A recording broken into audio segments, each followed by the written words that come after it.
I'm Dambisa Moyo. I'm a global economist and an author. This series talks about the global markets, global economics, and geopolitics, and how it affects your world. In what follows, I'd like to spend a bit of time talking about globalization, a key pillar of the geopolitical and economic agenda that was established in the 1980s, but today faces many numerous headwinds. One of the concerns around a world where economic growth is slowing, income inequality is widening, and there continues to be a lot more concern around poverty reduction is geopolitical risk. And if we think about the geopolitical environment, a number of things stand out. For example, according to Martin Dempsey, the former Joint Chief of Staff in the United States, the world is more dangerous than it has ever been. According to a report by the Economist Intelligence Unit, 65 of 140 countries will experience high or very high social risk. And finally, a report estimates that 80% of the world's population will live in fragile states. A very valid question when you take a snapshot of the global economic perspective, but also take a snapshot of the geopolitical risk that the world faces, is why is this time different?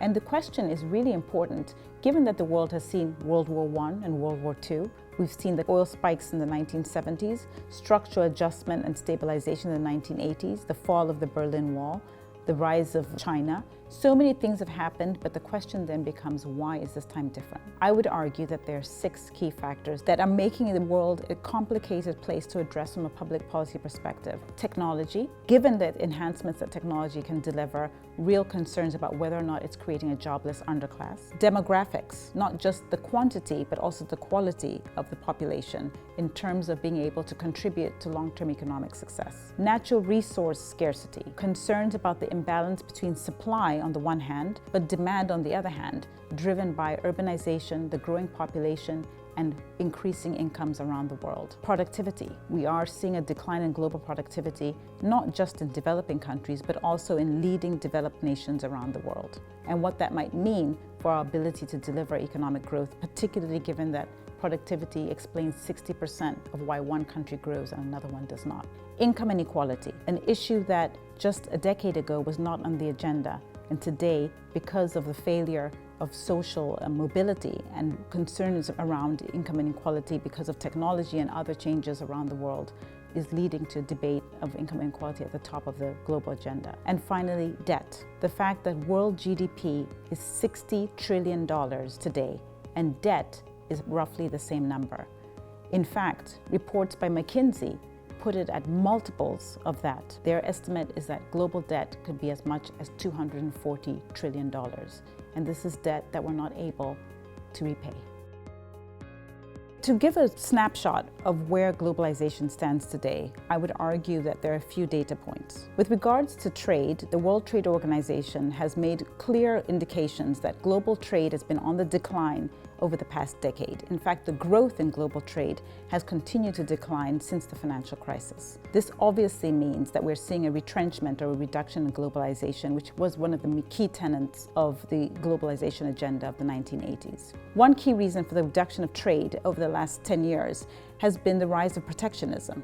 And whether it's naked protectionism in the form of tariffs and quotas increasing, or what I would call less naked, more subtle forms of protectionism, such as changes in foreign exchange rates, both of them have led to reduction in trade around the world, which I would argue has been to the detriment of globalization. We clearly are not at the extent of the Smoot-Hawley regime, which was the regime that was set up post-World War I in the United States to address the global depression of 1929, where we saw 3,200 tariffs that were implemented. But nevertheless, the trend today from both developed and developing countries is for a rise of protectionism and a reduction of global trade.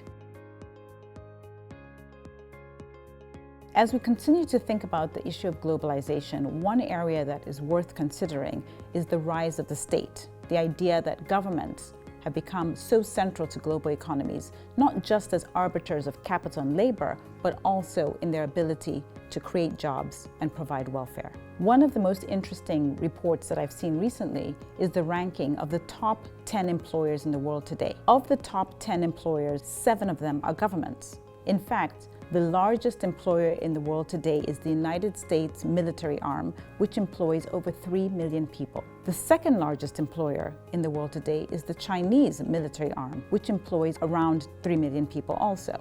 The third largest employer in the world is the first time in the rankings that we see a private sector company, and that's Walmart, which is estimated to employ approximately 2.1 million people around the world. According to the Institute of International Finance, in a report that they published in 2015, global capital flows turned negative for the first time since 1988. Angela Merkel has talked about 7-25-50, the idea that Europe today is 7% of the world's population, represents 25% of world GDP, but 50% of world welfare payments.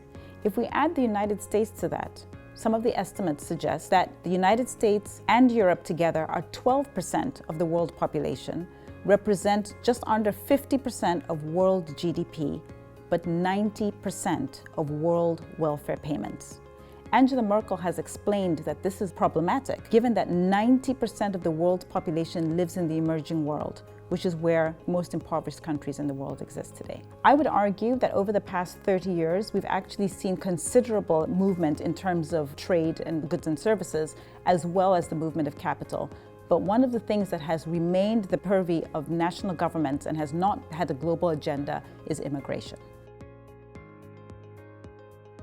One of the key aspects of globalization, at least in theory, was the movement of people. Between 1870 and 1913, nearly 40 million Europeans left Europe to travel to other regions of the world. Today, there are 60 million people who are displaced or refugees from their homes. This is an important statistic because this is the highest number since World War II.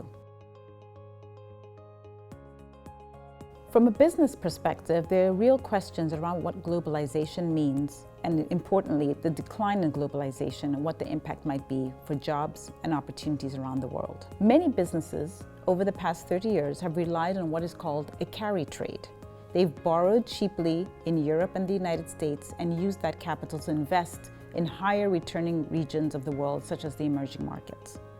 In a world that is deglobalizing, becoming much more protectionist, and where government is becoming a larger proportion of the economy, we expect that that will be part and parcel of a disintegration of globalization, and therefore leading to much more siloed behavior, siloed corporations around the world, and this could lead to reduction of globalization.